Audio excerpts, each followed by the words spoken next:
So, ladies and gentlemen, welcome to episode number 70. Yes, that is right, episode 70 of Take Flight Podcast. This week, we talk about when is the right time to say goodbye and move on.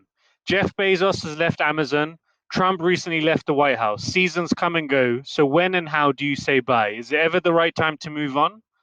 We talk about moving on in terms of career and also relationships, and some very funny stories as always. So enjoy episode 70, and we see you all soon.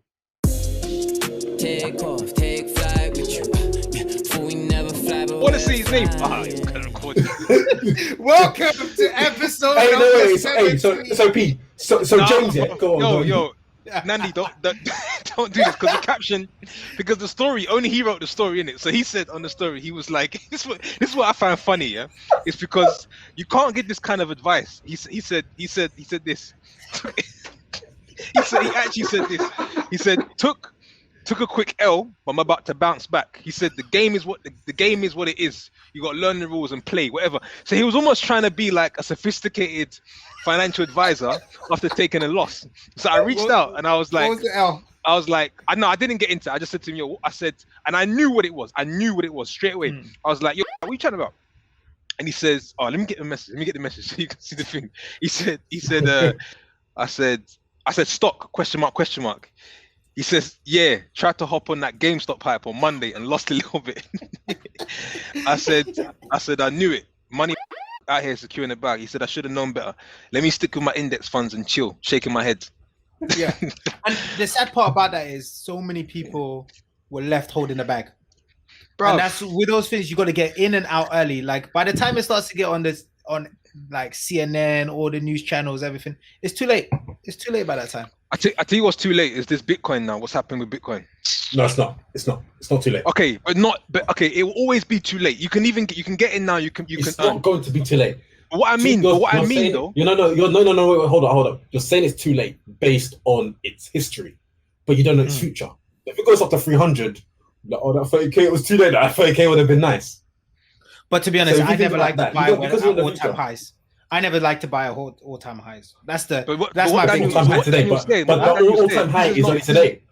You're based on the history. All-time high is right now. In next month, it'll be different. It could be 60k all time high. But what So I will nobody say, yeah, says what I right will now. say, because the game changer, and I have to sit there and I was like this. Oof. When any company or anything says we now start to accept Bitcoin as payment,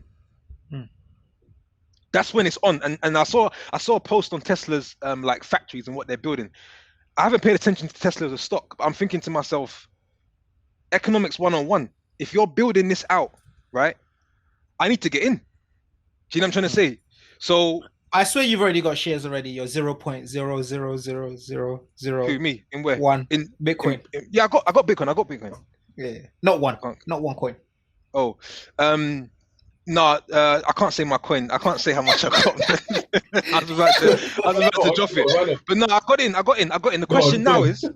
The question now is, do you want to know what's interesting? Yo, Shuo, this is a mad thing. Watch this, yeah? And I'm actually going to put this out on a story. Bro, do you remember, yeah? The Forbes magazine we had in our apartment, 2014, it was 365 ways to get rich. I don't know if you remember it, but if I show you the cover, you basically bought it at the airport. Let me take off my watch for this.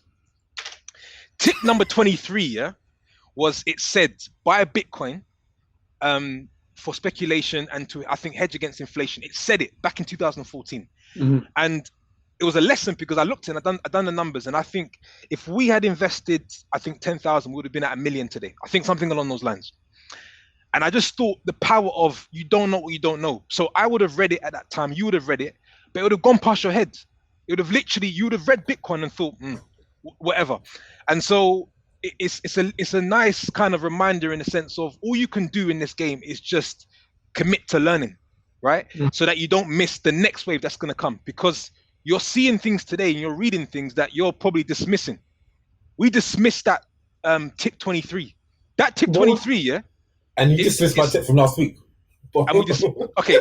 You just say it said, bro. It said, yeah, because it's actually got great tips, but it's mostly on stocks and insurance pieces. But I might tweet a couple. But he said it was 365 ways to get rich, and on 23, buy a Bitcoin. And at that time, Bitcoin must have been, I think, 311. right? It's crazy. So What's all you what can got do. beat? In that magazine, what was number one? Oh, it also gives tips. I'll get it. I'll take some pictures and I'll send it over. Alright, But cool. it's a lesson to share, because the only take I took from it was you can't sit there and be pissed at the fact that I'm a dickhead. I didn't buy in. Oh, sorry, excuse my language. I didn't buy in 2014. All you can say to yourself is commit to learning, commit to staying, commit to connecting the dots, and that's how the game works. Do you know what I'm trying to say? Not based on, if I had only invested 1,000 back in that day, I would have been this. We can't talk like that. But just to build on that, P, I think also you can when you do. Yeah, I know. The only point that I would add to that is be curious to learning and stuff, but also it's important to take action, because now we can learn as much as we can. Sure, yeah, of course. That's what I meant. Yeah, learn. Yeah, of course. Make a move. But also, like, I think you guys got to remember, I'll first like to understand how many of those 300 or whatever were right or wrong, because hindsight is a great thing, right? Us now looking back, you're like, oh, I could have all of this stuff, but hindsight is a beautiful thing. And then secondly, right, I always say, look, there's two ways to become successful and rich, right? There's the steady and guaranteed way, that's which I think a lot of us are doing. Taking a long time, man. Or there's another element of it. I'm kind of looking for some new paths, because it's taking a long time.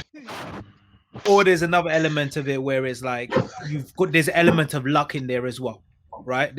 Just like I say to you, like I've been buying shares since I was an intern. If my internship was with Amazon, I'd be able to quit my job right now.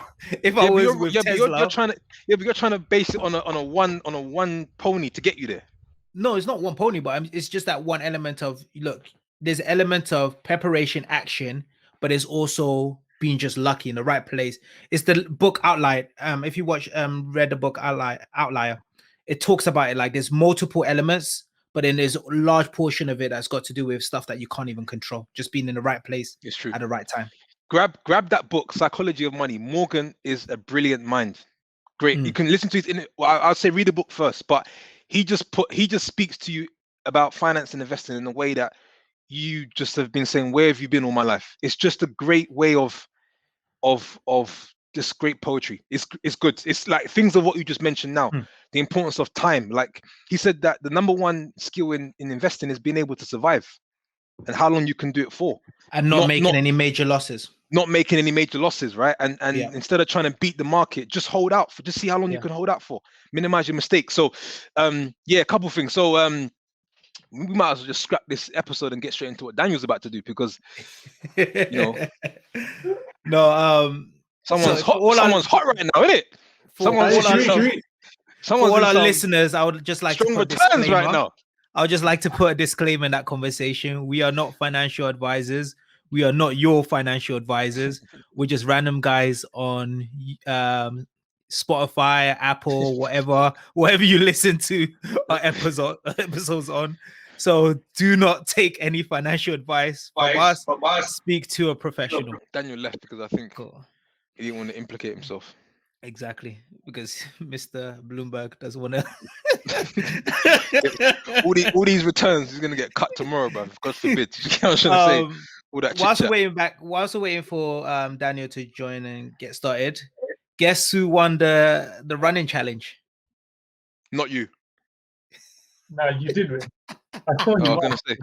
Yes, I did. It's not really surprising, is it? Because you was already ahead. You should have seen the reaction of my brother. He was so pissed. Like on the final day, I ran 20K on the final day.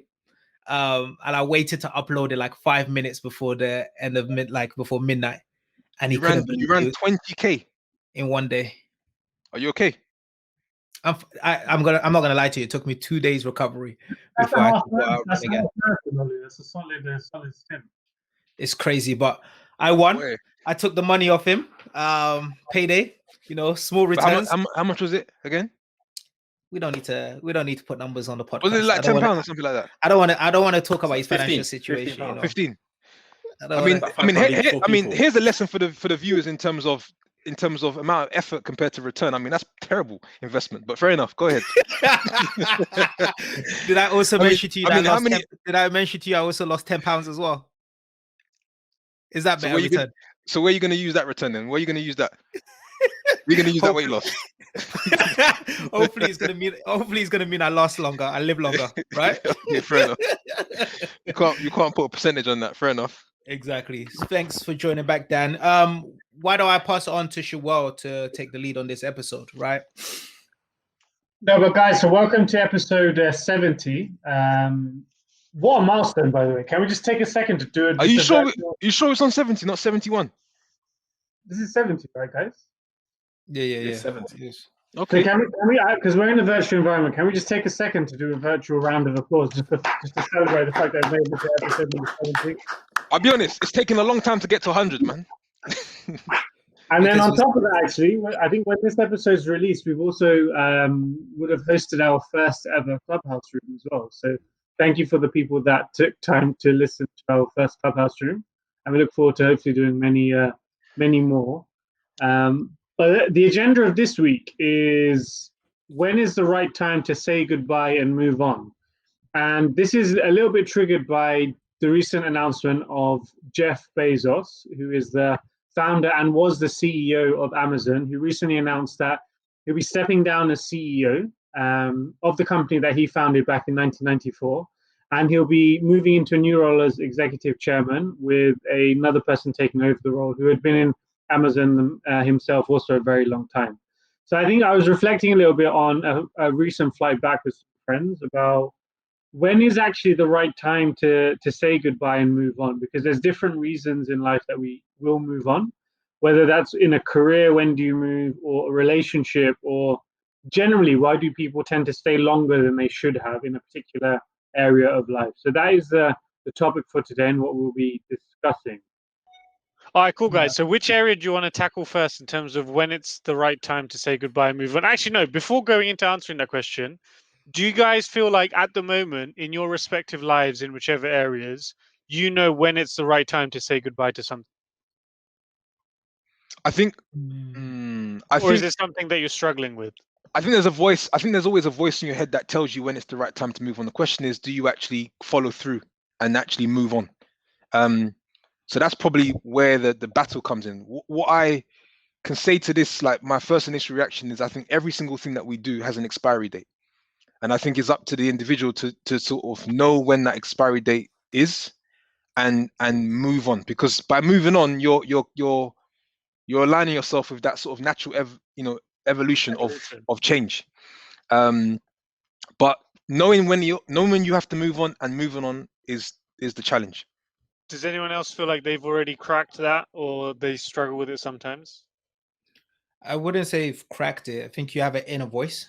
That voice that tells you to go to Bali, Olu. Just that's the change I need.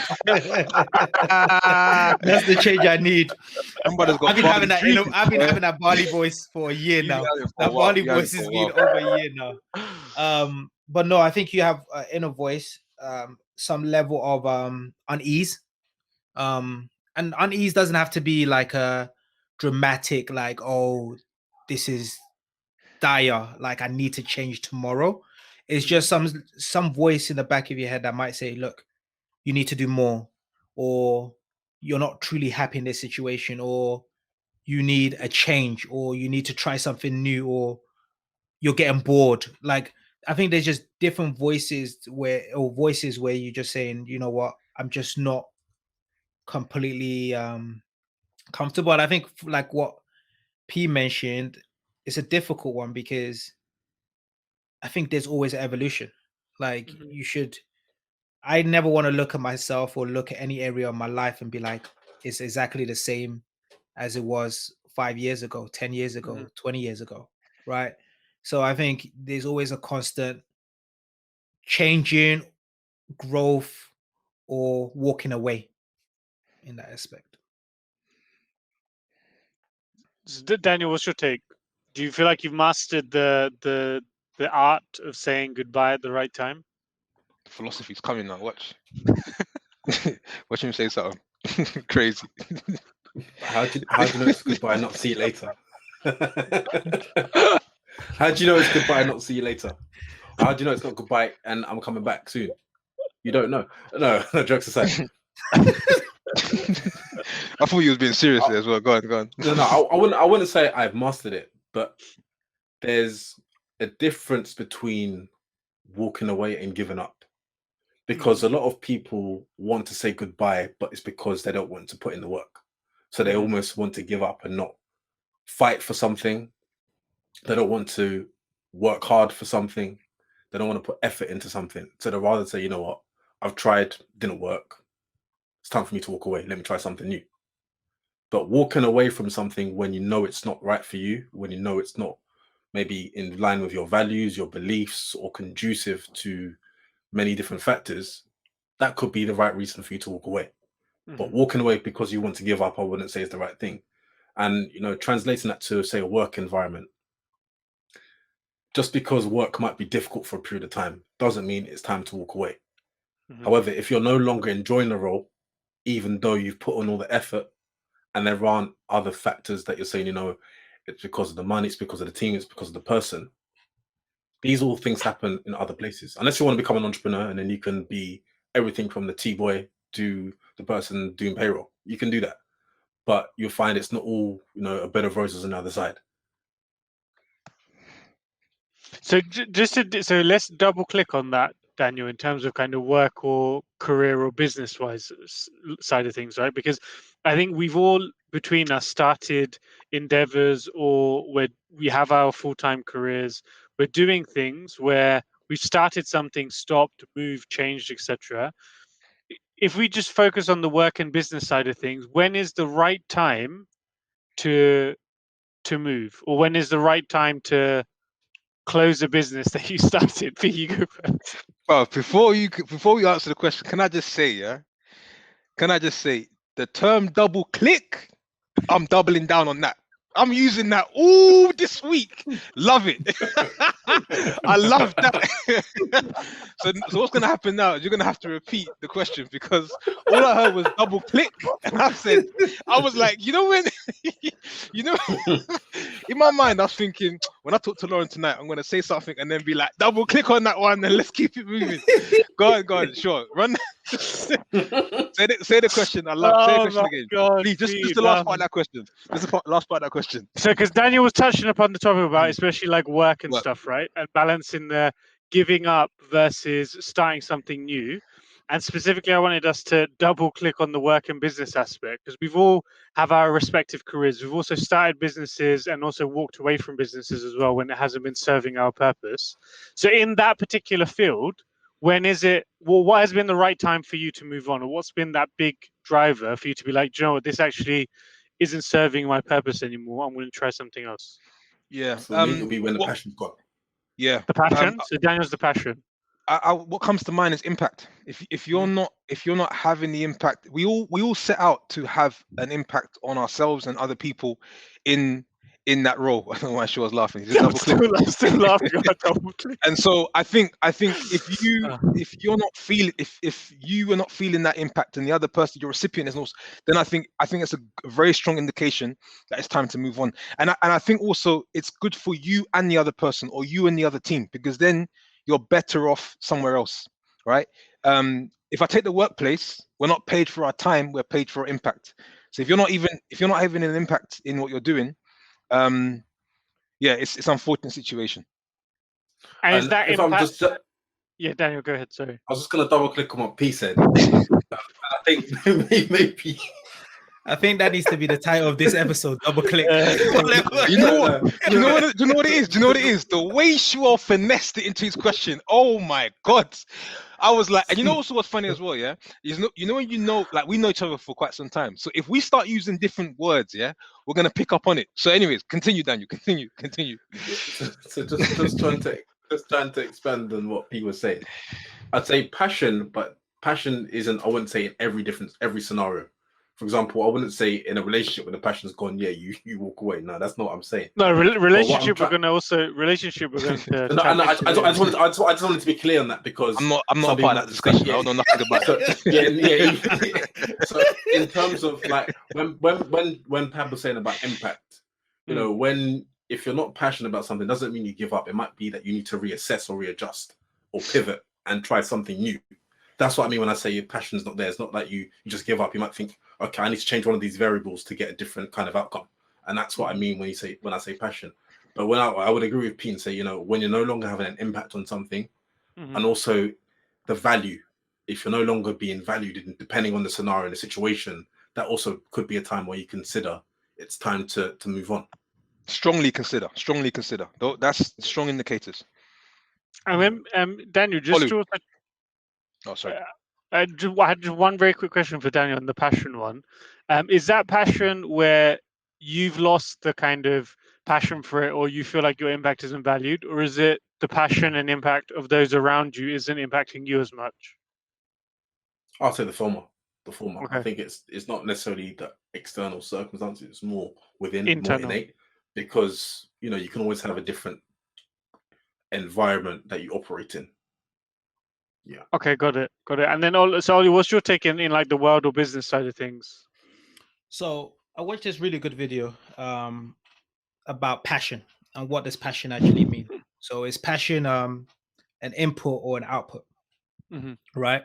And the way the person explained it was that passion is really an output. Passion, stress are outputs, right? The input element of it is when you're working on something that's valuable. So you feel like you're valuable in your role is aligned with your purpose, right? Even if you're going through tough times or hard times, you're still passionate about those particular situations.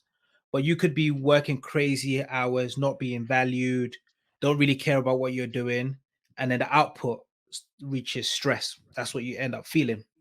So for me, I think it's when it's time to move on, it's a mixture of the value. So do you value what you're doing? The purpose, I would say, and then the last point is the bigger picture, right? So where I talk about a bigger picture is there's been certain times that I've worked in particular places where I might not feel the value or the purpose in that particular action, right? But I'm overpaid to do it, right? Which feeds another purpose, right? So in that situation, you could turn around and just say, you know what, it's time for me to move on from this particular activity. I think we can all say that with our corporate life or corporate jobs, right? There's been certain times where we could easily say, you know what, it's time to walk away. But no, we might be overpaid for a particular skill, which feeds into our bigger picture or our other purpose. So for me, it's a mixture of those two: value, purpose, and then also the bigger picture. Because I think if I was just working right now, right, and maybe I don't feel the value and the purpose really right now, right, would I walk away if I was just doing if I was just coming home, spending my money, living paycheck to paycheck? I probably would just easily leave and look for something else, right? But because I connected to, oh no, this is feeding a bigger picture, bigger purpose, I'm like, no, I'm willing to sacrifice, or I'm willing to not quit and continue in that particular path that I'm in, because there's a whole bigger picture that I need to take into consideration. So I think that's another angle, a different way to look at it. Because I think you guys have covered a lot of the bases actually. Because I'm just trying to think what the only additional lens I would probably give it is, for me when I go into it, one thing is, am I still learning as much? So I think if we're in a role or we're starting something or doing something where after 12 to 24 months I'm not learning as much, then for me that's a trigger that I need to move. And I think the other one that I would probably add is giving something a set time frame, whether it's 12, 18 or 24 months, because I think if I know that I'm committing to something for 12 to 18 months, then it psychologically prepares me for that, and then also already gives me a time frame to work towards on when to move next as well. But do you you see that time frame, yeah? Yeah. How do you accurately define what that time frame is? The reason why I asked that question is because if I look at Nathan and I, yeah, and I think a few of us, right, with the property stuff, we didn't get our first property until I want to say maybe a year, and then all of a sudden with the Beckley Rose. Correct, right? Yeah. If we had set a goal of 6 months, right, we could technically have walked away and not truly reach our potential. That's why sometimes I'm always concerned about putting a particular time, because I think, one, we don't know God's plan, we don't know the plan for the universe, right? And I think a lot of times there's, that picture, that meme of the guy digging for the for diamond or gold or whatever, and he just quits just before the abundance, the blessings, and all of that stuff. So how do you define the time? So I think maybe sure you want to put some context. I think you're referring to corporate positions because outside hustles is a different. I think there's a different mindset attached to that. But even corporate, right? You could easily be like, let's say, for example, you keep striving, now got promotion to a new area because someone's seen you sacrificing and go. You never know what the time horizon is, right? Sometimes we rush ourselves to move and. So I think probably just to add on then to what I was saying, when I was thinking 12, 18, 24-month cycles, I was referring more to kind of corporate career, because all the jobs that I've done, all the roles that I've done have all been kind of 2-year cycles. So then the reason why that's easier for me to plan is going into the role, that's the expectation that I've set, and then whoever I'm reporting to has set for me as well. Now then on the business side of things, I completely hear you where you don't want to give up before it's giving up too soon. And I think that's also the point that Daniel was referring to earlier. But I think with that, it also ties with what you were saying. What's the bigger picture? Like for Nathan and yourself, real estate and property investing is a future revenue driver and a wealth creator for you guys, right? So whether it takes 6 months, 12 months, 24 months, however long, this is something that long-term still makes sense for you because you're going to be in and around that space. Maybe less so in the future, or more so that will change, but there's still going to be an aspect of that. I think for long-term goals, if it's in line with what you're trying to achieve, then I don't think you would set a time frame. But maybe for a career-wise of things, and for me at least, setting that time frame has helped. But then let's just on that business side of things. When is the right time to stop a business if you've started one and it hasn't worked? Oh, when you have to claim bankruptcy. I can actually share. Then he start a new one. that first formation is getting clicked up. I share a quick story. Yeah, it's a funny one as well. I started, but it speaks to the point of passion. And there was actually a bigger picture to it. So you see how it's difficult to sometimes reconcile. So I started an online dropshipping store back in 2017. Wait. I knew you guys would laugh. Wait, let me finish. Let me hit it. I think Ollie started laughing. Facebook. Go on. Ollie started laughing before Pabilo even started the sentence. Because he knew. But the story behind it was around. So started that. But I went into it with a clear strategy in terms of this machine. I'll learn basically the skill I need in order to get this machine to produce enough income that can then feed property. Right. So going back to your point, Olu, the bigger picture was there. It was so clearly defined. I invested in programs. I put myself around sort of the right people from a virtual standpoint, and I started going. Develop the skills, learn some sort of Facebook marketing tricks. The problem is that what I was actually selling, eventually I didn't have the passion for to continue pushing. So whilst at the back of my mind, I knew that this medium and mechanism is a way to build that bigger picture, the passion wasn't there to drive these products. Now you're going to ask me what products. Yeah, I was just about to ask you that. Okay, cool. So let me tell you what products are. I'm not going to give you that satisfaction of laughing. No,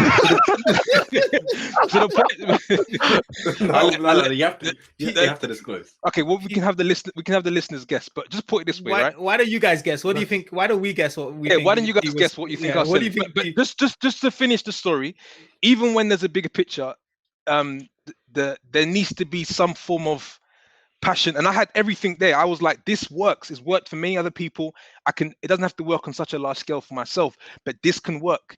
But that thing that I was selling, or those items that I was selling, didn't fulfill me long enough to stick with it. So made money, lost money, in the end net loss, and then pivoted full time into property. And what was the final trigger for you, P, where you were like, okay, I'm going to close that chapter and move on to something else?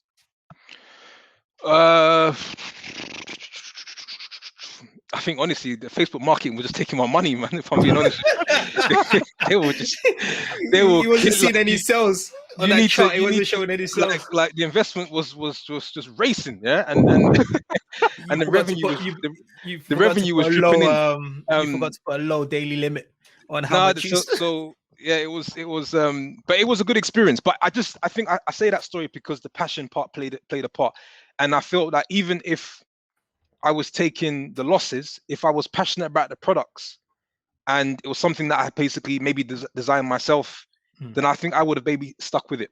Right. So you can only sort of take products from Alibaba and AliExpress for so long before you actually start to realize you need to be a bit more passionate about it.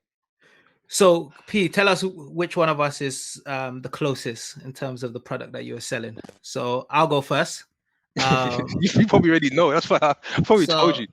So I think you were selling hair. You're selling hair. You're selling weave. Don't get twisted. I made money. I can show you my ad account. I was making money. My product is gonna be weave. That's what you're trying to sell. No. I think it was something that was very cheap, like 99p.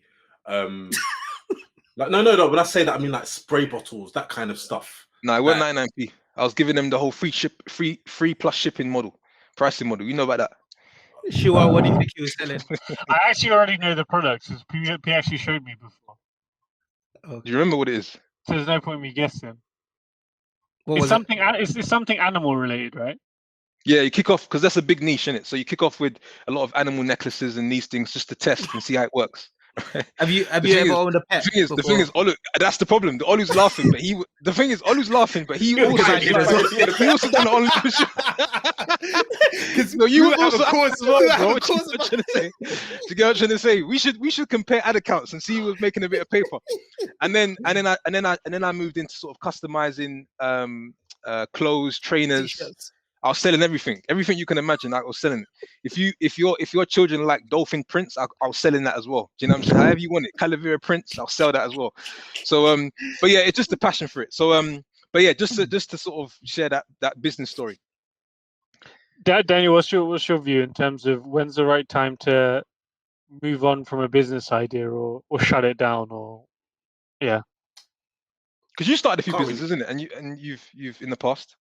Or a few ideas? No. No? Like what? It's mad awkward right now. I don't want that tax man to come after me. No. But just in terms of like ideas, you would have like maybe ideas you would have had, business ideas you would have maybe started and then thought. I had like one big one. I had one big one, but apart from that, not really. So that big one, I can't. It weren't that big then, was it? It was. I just wasn't passionate enough to see it through. That's my point. So let's talk about the passion. What happened there? I think life just happened. I got past the stage of where I was no longer impacted by it, and I wasn't going to benefit from using the product, the service. Mm-hmm. So I think if I was to have done a master's or some further education or studying, it would have been something that I most likely would have pursued. Is it something that you could potentially pick up in the future, Dan, or you think that chapter you've closed and you've moved on from? Someone's already taken the idea. Someone's taken the idea and made them a multimillionaire, but that's besides the point. So yeah, it's too late. Okay, the thing is, I'm knowing you, Dan, I'm sure there's like lots of other ideas cooking behind the scenes. So the next time you've got one and you want like 3 investors, you know who to. Yeah, but they got to be legal ideas, please. Okay, legal. All my ideas are legal. Depends how you look at them. I'm joking. Go ahead, sure. No, and then I was just going to say, Ollie, so because I think Ollie, you're also one of the creative guys in the group, right? And you probably started a few things. And when yeah, he's still starting a couple things now. That's true. So what instead of the starting aspect, when's the right time to kind of close that idea or move on from one? For me, it's got to do with your input into it. If you see your level of input declining, then you need to ask yourself why and evaluate if it makes sense to walk away. Reason why I say that is I honestly believe each and every one of us in this group, anything that we put our mind to, we can achieve. It's all about just being relentless and making mistakes, learning, changing, whatever we want to do, I think we can be successful at it. It's just got to do with how much effort you're willing to put in. So any business or idea I've walked away from is I've realized that my input is not matching. It's not gonna lead to a result. So then then I need to evaluate and say, okay, why am I not putting the input in? Is it because I'm not truly passionate about this? Is it because it doesn't align with my future goal? Then I walk away. But I think in yourself, right, when something's not going to work based on your input. You can't lie. If I'm working 10 hours, 20 hours on something, on an idea, and I'm consistent and relentless, it's going to work. I just believe that's my personal mentality. Amen, brother. It's going to work. I mean, so when I start to see myself only spending an hour, or a week's gone by, 2 weeks has gone by, I haven't looked at whatever I want to focus on or idea, or I'm revising for a particular exam, I haven't picked up a book and I need to then ask myself, okay, why do I feel like this? Is it because it's not aligned with my purpose, my plan? Is it because I'm just a lazy person? Because sometimes it could just be because, you know what, I don't feel motivated or whatever, right? So then that's when I start to evaluate, okay, this is not going to result to the output that I want. Then I decide, okay, how do I value this? Do I still value it quite high? I remember at Brunel University, right? I started a brand called Everything Uni. Yeah, it was supposed to compete with eBay. And at the beginning, I heard about that brand at my uni actually. Hey, I was getting around. I went to our university. Yeah, it was solid though. It was good. University fair, but to be honest, it was two things that I learned from that. Was one, you need to put a certain amount of time in. Secondly, you need, most of the times, especially with business ideas, you need a partner, right? Someone to hold you accountable when your accountability drops. That was the two things I learned from it.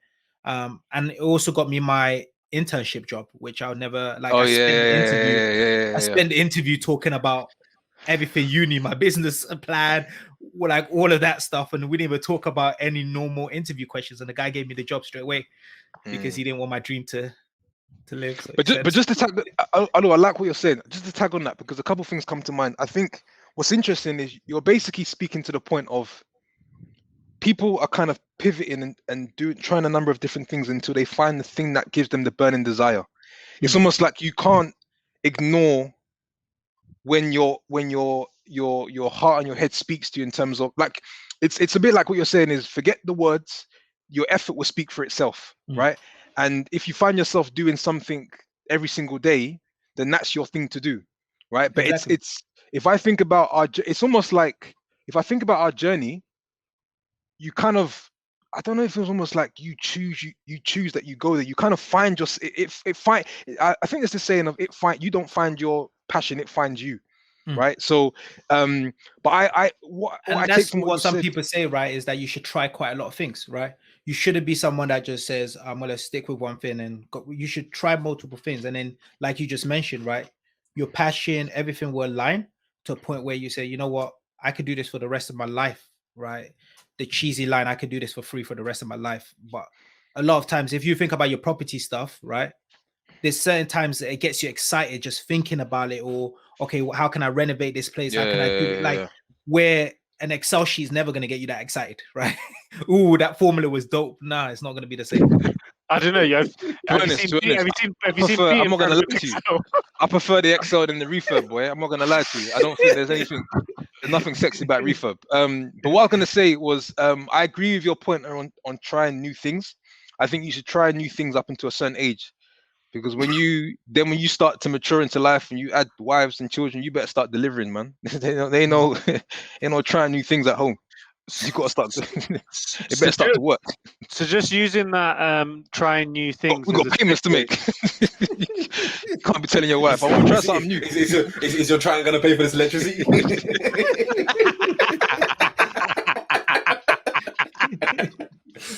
Oh, what are we eating tonight? Trying? Nah, come on.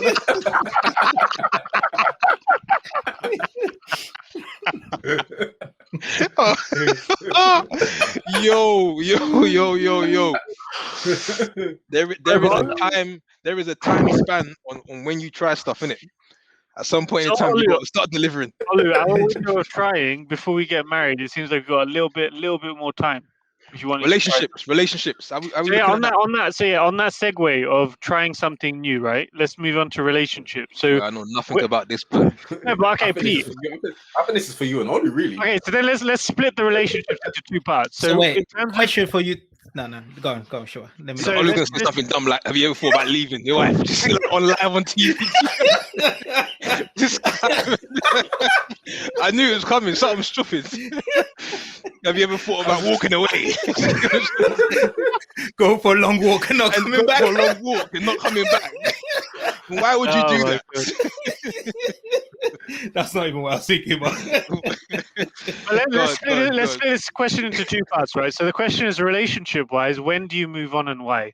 Now, relationships can pretty much be split into two buckets. One, a significant other, whether that's a wife or husband or a partner, or friendships, right? So maybe P and Daniel, give us your perspective from a friendship, right? When is the right time to cut someone off? Or P is racing to answer this one, but let's hear Daniel first though. When is the right time from a friendship perspective to cut someone off, or is there ever really a right time? And then me and Olu Before- can come on the other side. Before I too far on that point, let P go. No, I've got a curveball actually. I've got a curveball question as you was talking. Is there ever a right time? Watch this one, yeah. You ready? To walk away from yourself. See, this is what happens. You're Yeah, trying to- this is you're what trying to happens sound when deep, but the it's previous not deep. episode. Yeah, the previous episode we give P a compliment about some of his He's trying to questions, sound deep. and now he's trying to sound deep in every episode. P, That ain't no curveball. that's not purple. That's a no ball. Oh my god! Yo, listen, it's a curveball because you guys can't answer the question. You don't even know. I can answer. Go on, then. Yeah, but I mean, when you want to walk away from yourself, so like if you have any bad Imagine habits it. Look, it's go on. or vices Okay. or things that you know you shouldn't do, Fair enough. that's Fair kind of enough. walking away from it, right? Fair enough. Yeah, fair enough. That wasn't impact P. That was deep, though. That was deep, innit? That was deep. I'm joking. Go on, Daniel. Go ahead. In terms of walking away from friendships, is never a right time? Boy, I can tell you about that, man. I don't really. I'm joking. Go on, Daniel. I wouldn't say it depends because sometimes friendships naturally just go. They just naturally go. You Drift go apart. apart. You go. Well, yeah, you naturally. But to make a conscious decision to say I'm cutting this person off, that's not something that I can recall or think of that I've done to deliberately do. Mhm. There are friendships that I wish I probably still had, but naturally they've drifted. There are some friendships that I wish I had, but they've naturally drifted. But because everyone's moved on to different stages in life, why would you want something that's no longer there? That's just kind of, it's gone. And it's not that if you see that person, you're not going to be amicable. You're going to obviously say hello. You're going to talk and be respectful to one another. But I wouldn't say there's been a case where I've consciously said, I'm blocking that person in my life. I'm walking away from this friendship and said, I'm no longer your friend. Year 2 playground. You're not my friend. I'm not your friend either. Bye. The next day, He's going to tell us a few stories about when he told people, I'm not your friend. I ain't got no stories. I ain't got no stories. But I was just thinking that I could definitely see you, Daniel, saying cutting people off. No, they wouldn't necessarily know it, right? I can see in your mind you going through the motion and saying, "Yep." I've had moments like that. Yeah, I've had. I know you have. Then you just you're thinking, sometimes what's the point? And I say that because I've had it to the point where I'm someone who usually checks in and see how people do. Like I'm be the one to sometimes not carry the friendship, but I'm the one to make the effort. Say, how's things going? How are things doing? Not, but outside of the normal events of life and things that are going on, just checking in on people, seeing how they're doing. And there's one point where I thought, I had enough of this because I felt like I was the one doing it for a lot of my friends. And I just got pissed off. And I kind of thought I just lumped everyone to a bucket for forget all of you lot. I'm done. But really and truly, they didn't even know I was annoyed. I'm the one that's annoyed. It's affecting me, it's not affecting them. It's a bit like unforgiveness. The person you haven't forgiven, it doesn't care, doesn't know, but it eats up at you. Daniel's staring at his phone like, I ain't gonna call them. I'm gonna wait for them to call. Upset and everything, and they don't even care. They're like, exactly. Right. Yeah, it's like that. And I got to the point where it doesn't help me. It doesn't do anything. If I want to say something about a friendship or I expect more from a friendship, then it's the onus on me to speak that to that person and tell them. Because the same way, you should, as a friend or as someone being your friend, you should have expectations. Your friendships should have expectations for your friendships. And if you don't, and if you can't speak to your friends about the expectations, of course, sometimes you don't have to set them, but you can usually understand when people are on the same kind of wavelength as you, and there's a non-verbal expectation of what your friendship is. For sure. So that's the kind of stuff. But yeah, let me not ramble on too much. But in those cases, just very quick question, Dan. In those cases, did you ever mention to anyone individually, like specifically if there was one or two or a handful of individuals that you were really frustrated with, did you communicate to them or did you just move on yourself in terms of your expectations? In the past, I would just ignore it and kind of like the friendship will kind of go back to normal sort of thing, but it doesn't do anything in the long run. I think I did that a lot when I was younger. As I've gotten old and matured, I think it's only right that I should address it should I feel in that situation. I think in a friendship, you should be mature enough to say when things aren't going well with with a friend or a group of friends, whatever it may be, and speak on it and let the person know how you feel. And there have been instances where I have sometimes thought, I just can't be bothered. But I think the mature thing and the grown up thing to do is to address it and speak on it, but in the right way. It's not because you want to have a go at them. It's because the reason why you're having that conversation is because you value them as a friend. If you didn't value them, you wouldn't really care. I always say, if it's an acquaintance, you wouldn't care. I always say, you having that conversation tells that person that you value them. The easiest thing you could have done is just walk away and just be like, you know what, it is what it is. I don't care. But because that person adds to your life in some sort of way, right? You want to address it and have that conversation, that difficult conversation. All right, Pete. So, yeah, no, I'm just thinking in the context of this discussion, and not to share my personal experiences, but I just think I'm a big believer in that whoever you have around you, friends or kind of friends or associates, the majority of them need to be adding value. They need to be bringing something to the table, because then I think it's a fair exchange of value. And you also should be looking at yourself in terms of what value do you bring to others. We all bring value to each other here. And if we didn't, we wouldn't be as close as we are. So I think when it comes to friendships, I think it's also about accepting that sometimes certain friendships have its phases, right? And then you have to sort of move on, right? And that could be you growing, or that could be the other person growing. I'm sure there's people that have outgrown me, and I know I've outgrown other people, right? So it happens. It's part and parcel. But you need to be looking for the value.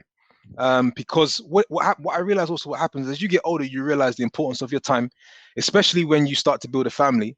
And so now how you spend your time and who you spend it with matters.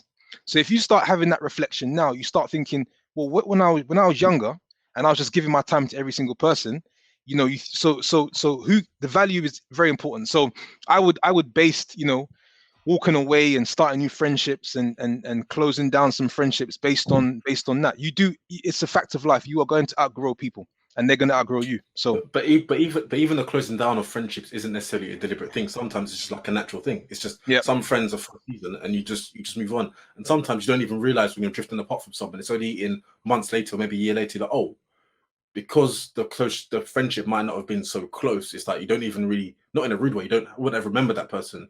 And it's the same for them, because otherwise they would have reached out to you as well. But sometimes you do come back together for a period of time, and then you might drift apart, or it may stay for a longer duration. But I don't think friendships come and go, and I'm not saying you just let everyone else leave, but it's not everyone's here to stay for the duration of your lifetime. Yeah, no, I agree. No, sometimes I think you also have to make a conscious decision that you're moving on. You sound like that's close to the heartbeat. You said that with such. No, I'm just saying they're not all friendships. Such conviction. No, but it's not such always conviction. It's not always they drift apart. Sometimes you actually have to, put yourself or someone else on notice. Yeah, I got to move on. I have to grow. On that, have you ever? I said no personal stories. Next question. I'm joking. Go on. Have you ever had that conversation where consciously you've said to someone, or someone's maybe said that to you, that this isn't serving its value or purpose anymore, or however you want to word it? Someone saying that to me. No. You're mad. No, I'm joking. Go on. Was it you? No, never mind. Go on. No, Ollie, say it. P was like this. Here you go. You got served. You've been served. I got that landlord notice for you, boy. But no, I don't know. I think because I guess the question is it something that you've consciously thought about and it's naturally happened, or is something where you've actually actively said, Mr. or Mrs. ABC, we're done? No, so in my mind over the years, I know I have consciously thought about my circle, and I've thought about how can I keep forming that power base, right? So being very selective in terms of who I keep around me and who I'm trying to spend time with. 100%. That's something that I've definitely thought about. But not having the conversation directly with the person and saying, look, I've been doing some thinking, and I think I should definitely leave you. You stay where you are, but I'm growing to the next level, right? So I see you when I see you. No, but I've definitely. I think you have to think about it. That's just my personal opinion. Otherwise, like Daniel's saying on the last episode, if you're not thinking consciously about those goals, you just wherever you get taken, you get taken. So, and I think that's like friendships. Or associations, should I say? Kind of like acquaintances. So then, Olu, building a bit on that conversation, that hypothetical conversation of P telling people, I'm moving on. Let's talk about relationships and when it's the right time to. You know what I find funny about this, is when. So I'm gonna start a few ways, yeah. You got to start a few ways. There's a few ways I want to start this. Let me set this up. Let me set this up first. So what I love about this podcast, is because P and Daniel are married, But we've got an assumption that they've never been in a relationship prior to getting married, right? So we avoided our whole conversation in terms of have they had to walk away from a previous girlfriend, whatever, etc. Right? Yeah. Okay. But in my situation, I was so young back in the day. You sort of get together, break up because it's just a pattern, isn't it? You see something else you like, I'm out. That's how that works. But obviously, Shawal and I can give a more mature answer. Yeah, please do, because I'm interested in myself. Please do. So you know what I mean? For me, happily married, got kids. Go ahead. Talking about mature. Go ahead. For me, whenever I think about, go ahead. Let me hear you. Go ahead. You're basically trying to say. You give me some advice. You're single with no kids. You give me some advice. Go ahead. Hey, Ollie, please define your mature. Your mature is 28 days. 28 days steak. 28 days steak mature. He's talking about cheddar cheese. 3 years. Go ahead. Go ahead. I'm listening. I'm sitting chilling. So for me, when it's time to move, for me, when it's time to leave, I think it's the same with relationship and close friendships, right? And I put it based on 4 different elements, right? Where I say framework, yeah. But simple framework when it's time to leave. Yep. And I can give examples. You got your notes? Take your notes. I'm trying to mature. Go ahead. So number one is simple. Yeah. It's when it's toxic, right? We all know what toxic is in a relationship or with friendships, right? I've had to walk away from friendships where I've said, this is not right for me. Like easily you can get me in some sort of trouble where potentially I could get arrested in a fight, situations that I don't need to be in anymore. I've grown this drama that I just do not need. Friendship or in relationships where there's just random drama, arguments over nothing. So toxic is an element that you say, look, girls that are getting involved with police. Huh? No, I said friendship. I said friendship. Oh, okay. Yeah, I thought you meant girls and police. Yo, listen and then take your notes. No. But yeah, so that's the first element. If it's toxic, that's the first thing I look for is if the environment, the person is toxic for you, right? You can always tell that by your energy level. When it's time to go walk away. You got that? First one. Second element of That's that quadrant, yeah. Second element or second item is. You listening, P? You got this? Okay, I'm in. Simple one. Next one is just in regards to your happiness level, right? I think a lot of people go around life just settling and just being content, right? I think we truly know when we're happy. Like there's certain times we can get on this podcast and this could be a 3-hour podcast. I will be happy, cracking jokes, laughing. You could be with your missus, your wife, hopefully for you two on the other side, and you can crack jokes for hours, conversations, and you're completely happy. There's certain people that you get around and you're already looking at the time like, it's time for me to leave. I'm not truly happy in this situation. There's no joy element in it. So that's the second element I look at. The third element that I look at is in regards to growth, right? Mm-hmm. And I think this is an element that people do not take into consideration. I think relationships, marriage, girlfriend, friends, you both have to be trying to grow together, right? And there's a lot of people say that there's 2 main signs for divorce, even though I'm not married or being through a divorce, is financial and one person outgrowing the other, right? If I'm trying to better my life, improve day over day, and you're with the same person you met 20 years ago, it's not going to work, right? If we're having... What's wrong with my friendship with me and Billy? Huh? What's wrong with my friendship with me and Billy? What's wrong with it? I know Billy since I was 6. But if Billy's still talking about the same thing Billy was talking about when he's 6 or whatever age, you're not going to still be friends. You're not still going to be friends. You know what I will say? You know what I will say to that? You know what I will say to that? What I will say to that, yeah, there are some of those friendships that no matter what you go through in life, you stay with those. Those are like legacy. Those don't change. But they're very few. I feel it's like 1 or 2 people. That's it. They're very rare. Club very exclusive. Rare situation. And then my fourth, so that was growth. You both need to grow. Friendship, relationship growth. And then the final one is what P mentioned. Financials. Is value. Oh.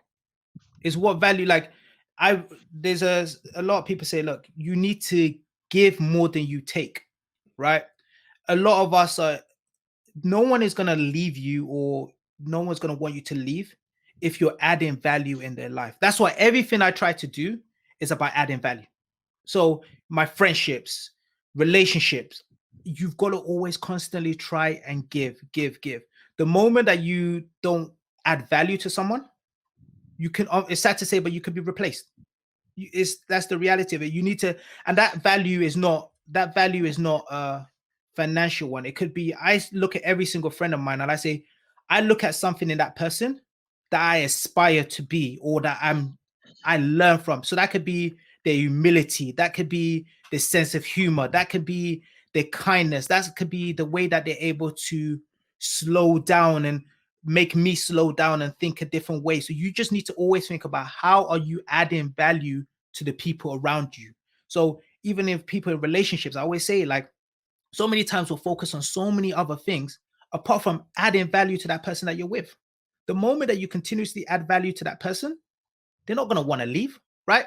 I'm sure Daniel and P can say, like, they can't live without their significant other because there's some sort of value that person is bringing to them that they can never get from anywhere else.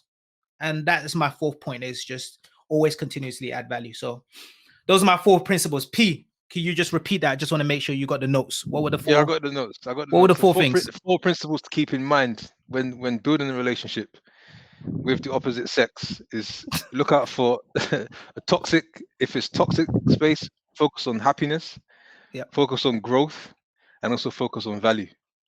Oh, damn, you're listening. Yeah, I got it. Cool. That's my side. Shawal, you. Now, to be honest, though, you've answered that question perfectly for me. So I don't think there's much I can add. I would say actually, I do think it's I agree with that way of looking at the same time. But that's not a bad thing. It's a high standard that you're setting, and the science of relationships is it's difficult to sort of fit all of this into one and say, okay, cool. If you're not growing, I don't add value, no happiness. It doesn't necessarily, especially from day one, right? So that's that's. But I think wouldn't say that what I that will list is say- a day one thing. It's not a day What- one thing. I think it's more how do you that keep day one list is probably a lot shorter. Yeah, the day one list is Yeah, that day one list is short. Like. the day one list is, yo, what's your number? It's a lot short. I ain't standing there saying, yo, so tell me how you're gonna add value to my life, you know, what's your 5-year plan, 10-year plan, you know. Nah, it's not like that. Do you want to know what's funny? Do you know what's funny? Yeah? Is I have thought about it. I've had a conversation with Lauren, yeah. I've always said I'm so glad I'm not trying today to get into a relationship. I speak for myself. I don't I empathize with others, but I speak for myself, right? And then I thought to myself, if I was trying, yeah, what would be my I'd love to see that. That'd be so fun. I would love to see that. You know what I'm trying to say? I would love to see how I come. I already know what your pickup line would be. And the thing, I'm not gonna lie to you, bro. I'm not gonna lie to you. I think I might even take it there and say, look, a couple of things. I personally think that I'll be shopping on LinkedIn for my opportunity. That's where I think I'll be. Number one. Number two, yeah, bro. If it's not on the first date, on the second date, I'm talking about future aspirations. I think because Olu's laughing about 5-year goals. I'm definitely gonna slip it in. So how are you looking at? What's your vision looking like? What's about what's the cash position right now? If that's weak, yeah? He's like, yo, what's your net worth? What's your net worth? I'll ask the questions around it, right? But I'll say, vision. We need to understand vision. He's at home calculating a net worth. And then I personally think I don't know how successful that would land, but I couldn't see myself having a discussion about like, so you know, what kind of you're into that kind of fashion wear, yeah? All right, that's interesting. So were you looking to wear? Are you mad? You know what I'm saying? No. So anyways, but yeah, it's interesting. So I'm glad I don't have to do that. I would love to see it, but I'm happy you don't have to go for it. Because I already know how you would, what your move would I don't think I'll do well. That's my point. I think I'll be very dead. I'll be very dead, bro. Do you get what I'm trying to say? I think that's the point I'm making. I would not get very far. That's why I'll be in the bar, yeah. I'll be in the bar buying a drink or two and talking, yo, vision, what we saying? No, the one way you'll get ahead is from your dance move. You'll be dancing. No, that don't last. When you're 30 plus. When you're 30 plus, yeah. No one wants to see an old man on the dance floor with the knees all weak and that. Nobody wants to see that. You know what I'm trying to say? Nobody's trying to see that. I'm telling you. That's the thing. If I don't have the knees, so what I have is I have the vision. So I'm talking about vision, and she's not gonna want to hear that. Do you know what I mean? She's gonna be like, yeah. Well, what about your hips, big man? I think I'd probably. I was thinking about this as well. I'd probably think. It'd probably be like a money thing you got to try and flex with, innit? But I don't know if that's not even gonna work these days as well. I don't know. I might be out here single for time, bloody. Mate. Oh bro. My god. The message there is if you find someone great, make sure you lock them down because after a while the knees start to go and then the game just ain't the same anymore. I'm telling you, man. Lauren ain't got nowhere, dog. even if she wanted to, she ain't got nowhere. Go on. Go on. All right. No, I think I was actually gonna wrap up because I thought that was a good way to close the episode. So I just want to say a big thank you to all our listeners for listening to episode number 70, which is a very important milestone. We wouldn't have got here without you. We hope you enjoyed the episode. This episode suggestion was from a listener, so really appreciate it. Do please continue to share your ideas, what you'd like us to talk about. Please tag us, share, comment. Please engage as much as you can. We really appreciate it, and we appreciate all of you listening. And also a special shout out to a couple of our listeners who gave us some great feedback about the episode. We hope you can see that we've embedded that into the episode. So do please continue to share feedback and ideas with us as we continue to move forward. So thanks for listening to episode 70 of Take Flight Podcast. We hope you've enjoyed it. As Shaw just said, stay well, stay safe. God bless. If you have any feedback for us, feel free to email us at takeflightpodcast@gmail.com or slide into our DMs on Instagram. Peace. Take off.